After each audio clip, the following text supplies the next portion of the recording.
صاف طور پر اسلام کا انکار کر دیا، میں اسلام کو نہیں مانتا، معاذ اللہ نقل کفر، ایسا جملہ بول دیا، یا اسلام کے کسی حکم کا مذاق اڑایا بالکل واضح لفظوں میں، اس میں فوراً فتوی بازی نہ کر دیا کریں، بالکل صاف پتہ چل رہا ہے کہ یہ اسلام کو نہیں مانتا، تو مرتد ہو جائے گا، تو بھی اس کا نکاح ٹوٹ جائے گا، یہ ختم نبوت کا انکار کر دیا۔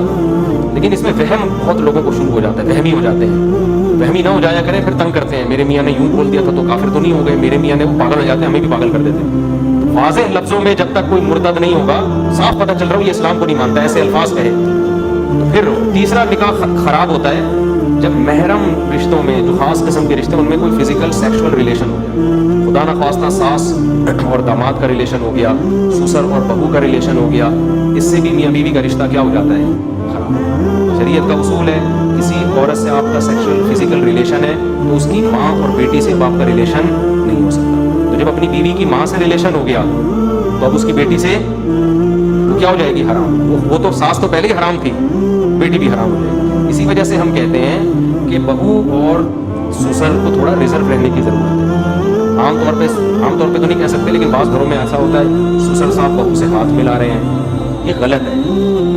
بہو کو پیار کرنا ہے، بس اس کے سر پہ ہاتھ رکھا، بس اس سے زیادہ کلوز ہونے کی ضرورت نہیں ہے۔ اسی طرح ساس داماد کو سفر پہ آ رہے ہیں تو جناب سینے سے لگا رہی ہیں، ٹھیک ہے بیٹوں کی طرح ہے، لیکن شریعت میں احتیاط ہے، داماد کے سر پہ ہاتھ رکھیں، بس ہاتھ ملانے کی بھی ضرورت نہیں ہے۔ تو ان رشتوں میں تھوڑا احتیاط کرنے کی ضرورت، ویسے بھی غیرت کے بھی خلاف ہے نا، یہ شرم کے بھی خلاف ہے، غیرت کے بھی خلاف ہے۔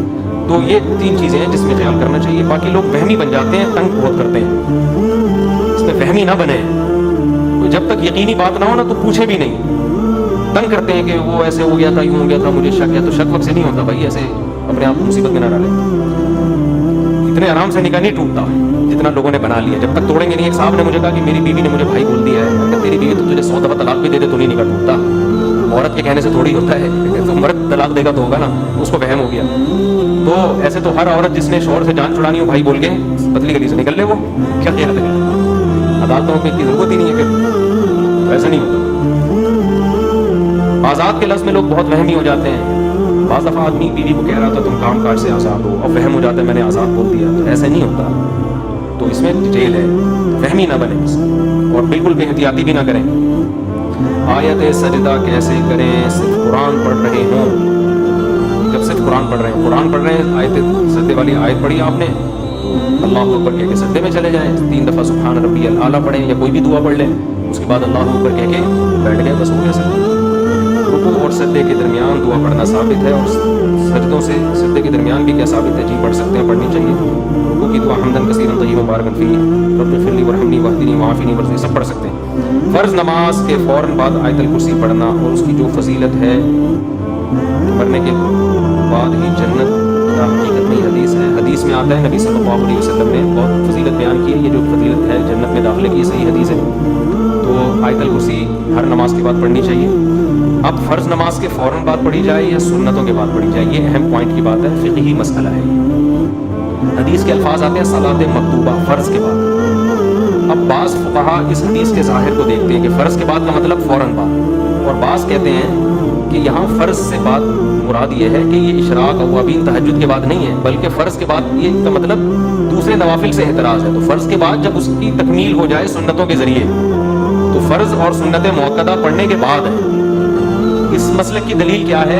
دوسری حدیثیں جن میں آتا ہے، صحیح حدیث ہے کہ نبی صلی اللہ علیہ وسلم فرض نماز کے بعد اللہم انت السلام ومنک السلام تبارکت یا ذا الجلال والاکرام اتنی دیر توقف کرتے تھے اور پھر اٹھ جاتے تھے، پھر آپ سنتیں پڑھتے تھے، گھر چلے جاتے تھے، سنتیں پڑھتے تھے وہاں۔ تو اس طرح دونوں حدیثوں میں کیا ہو جاتی ہے؟ تطبیق، کیونکہ اس میں زیادہ فاصلہ نہیں ہونا چاہیے سنتوں اور فرائض میں، کیونکہ حدیث میں اور بھی بہت سارے وظائف آئے ہیں، تو ہماری رائے یہی ہے کہ وہ سنتوں کے بعد پڑھیں اور صرف اللہم انت السلام والی دعا فرض نماز کے فوراً بعد پڑھ لیں۔ اچھا بھائی، باقی ان میں کہیں بھی ہاتھ اٹھانے کا نہیں ہے کہ ہاتھ اٹھا کے پڑھیں، ایسا نہیں۔ یہاں جب میں یہ بات کرتا ہوں تو لوگ مجھے کہتے ہیں ان کے اپنے تفردات ہیں، یہ اپنی تحقیق مارکیٹ میں لائیں، تو میری اپنی تحقیق نہیں ہے، آپ فقہ کی کسی معتبر کتاب میں دکھا دو بھائی، ٹھیک ہے نا، نہیں ہے کسی فقہ کی جو، بلکہ اس کے خلاف ملے گا آپ کو، تو میری اپنی تحقیق نہیں ہے، جو اوریجنل سچی مچی کا فقہ حنفی ہے وہ میں بتا رہا ہوں آپ کو۔ کچھ چیزیں ہم لوگ شروع کر کے فقہ حنفی کے کھاتے میں ڈال دیتے ہیں، تو ایسا نہیں ہے، ہر چیز تھوڑی امام حنیفہ اس کے ذمہ دار ہوں گے، کہیں بھی نہیں کوئی دکھا سکتا امام حنیفہ نے کہا ہو یا صاحبین نے کہا ہو. بہرحال اختلافی مسئلہ ہے, اس میں شدت جائز نہیں ہے. دولہا جیسے ہی مارکیٹ میں آئے مجھے بتا دے بھائی کہاں چلے گئے, اس لیے کہہ رہا ہوں ڈر ہے کہ بھاگ بھاگ نہ گئے ہوں. ذرا بلائیں جلدی سے یار, آیا ہے نا تو اکٹھا ہی خطبہ ہو جائے گا نا دونوں. کہاں رہتے ہیں آپ؟